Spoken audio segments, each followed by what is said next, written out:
Yes, alright, nkulamusizaako nnyo yonna gy'osinza obanga otuwuliriza kulisaayo muganda lya weekend mwenna bavudde mu kutendereza omutonzi nammwe mbakulisizaayo nnyo kansubire nti buli muntu weekend emugendedde bukwakku ebintu bitambudde bulungi nnyo muzuri saana nammwe abafunyemu obuzibu tubasaasira tugenda maaso n'okubanga tubasaasira Mukama Katonda asobole okubanga ate asobola obbibasuusa asobola okubanga mubivuunuke ebyo muyiseemu olunaku olwaleero naye nga ntumiddeko nnyo mwenna bali mitala w'amayanja bali diaspora mwe bali kwekuumira ku Yugi Updates TV mbagala nnyo baganda bange mwe bali kubezawo mayengo gano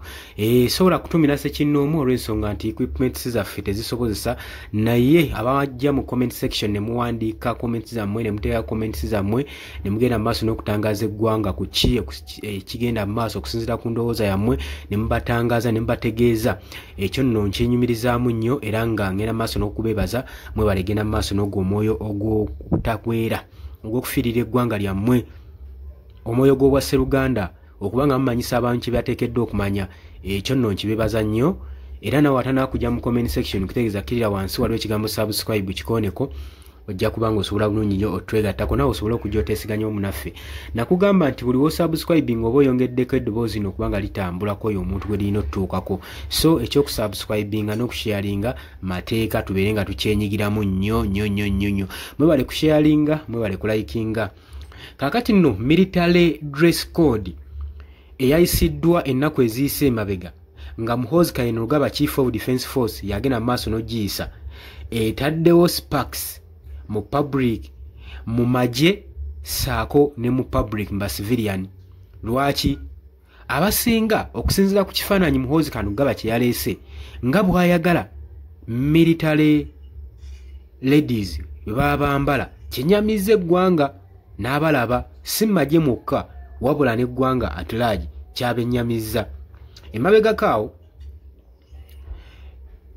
Muhoozi Kainerugaba yayisa directive issues ng'agamba nti ayagala wabeerewo ennongoosereza mu dressing code naddala mu mamilitale bano abakyala kino nno kyataddewo significance debit mu magye saako ne mu ggwanga okwetooloola awamu okulangirira kuno nga kugenda mu maaso nga kuli concerned engeri dressing code gye zirina okukyusibwamu naddala female military personnel kyenyamiza nnyo abakulu mu institute eno simukka saako n'abakulembeze mu ggwanga lyonna lwaki Muhoozi aba ayagala okukyusa dressing code ey'abakyala okusinziira ku General Muhoozi Kainerugaba Chief of Defence Force agamba all female comrades will now be required to march in skirts instead of trousers agamba nti nno abakyala bonna ab'amagye balina okubanga bambala skirts si mpale agamba trousers are for men not for women nti empale ziba z'abaami so si b'abakyala era ebiragiro bino ebyatutta akaseera akatono nnyo ne biteekawo effects byagenze maaso n'okunootinga shift egenda maaso n'okukolebwa mu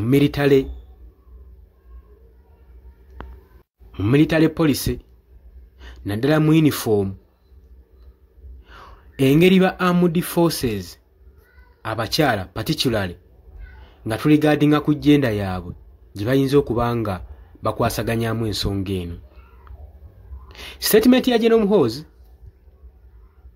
yataddewo compromisation ey'amaanyi era teyakomyeko yagenze maaso n'okulabula omuntu yenna oba komanda yenna okugamba kanaamutanda n'afoosinga omukyala yenna okwambala trouser nga bagenda mu maaso ku parade ajja kufuna olunaku olubi byabadde bigambo bya General Muhoozi Kainerugaba era ng'ayongera okkikkaatiriza nti trousers z'abasajja so si z'abakyala komenti eno yagenze n'eteekawo amayengo ne mixed reaction okwetooloola eggwanga yonna ng'abamu abawagira ekirowoozo kino bagenda mu maaso n'omukooneramu ttiiki, naye te abalala ng'agenda mu maaso n'okukwestioninga ku implication ekifulumiziddwako naddala ku agenda quality ne ku professionalism, kubanga kiba tekisaanidde. Kitegeeza oba olinyiridde eddembe ly'abakyala mu magye okubanga obajjako eddembe ery'okwambala empale, ate ng'empale zibawo omwaganya okola operations ezimu enzibu z'otasobola kukolera mu sikaati, naye ekyo General Muhoozi Kainerugaba teyakitunuulidde. Abawagizi bagamba enkyukakyuka eno gye baagala okukola reflectinga traditional value era ne offeringa mu dignified appearance eri abakyala ndala abajaasi ku parade. Abangi bagenze mu maaso ne bakikkaatirizaako, newankubadde ekirowoozo kino Muhoozi kyeyaleese kigenda mu maaso n'okwandamayininga n'okutyoboola effort eri genda ng'abakyala, naddala mu modern standards ezakaakati mu military bases mu magye. Discussion ezigenze maaso n'okukolebwa ku online ku nsonga eno ne ba Citizen ziwadde ebbanja ng'era tewaliwo ansa yafuniddwa, nga beebuuza poliisi eno eyinza okubeera ng'eri ku global image oba okuprogressinga discipline forces oba nga baagala kwongera mpisa mu magye. Tetumanyi ngeri ki kino gye kikyobolamu mpisa z'amagye oba engeri gye kyongeramu empisa mu magye.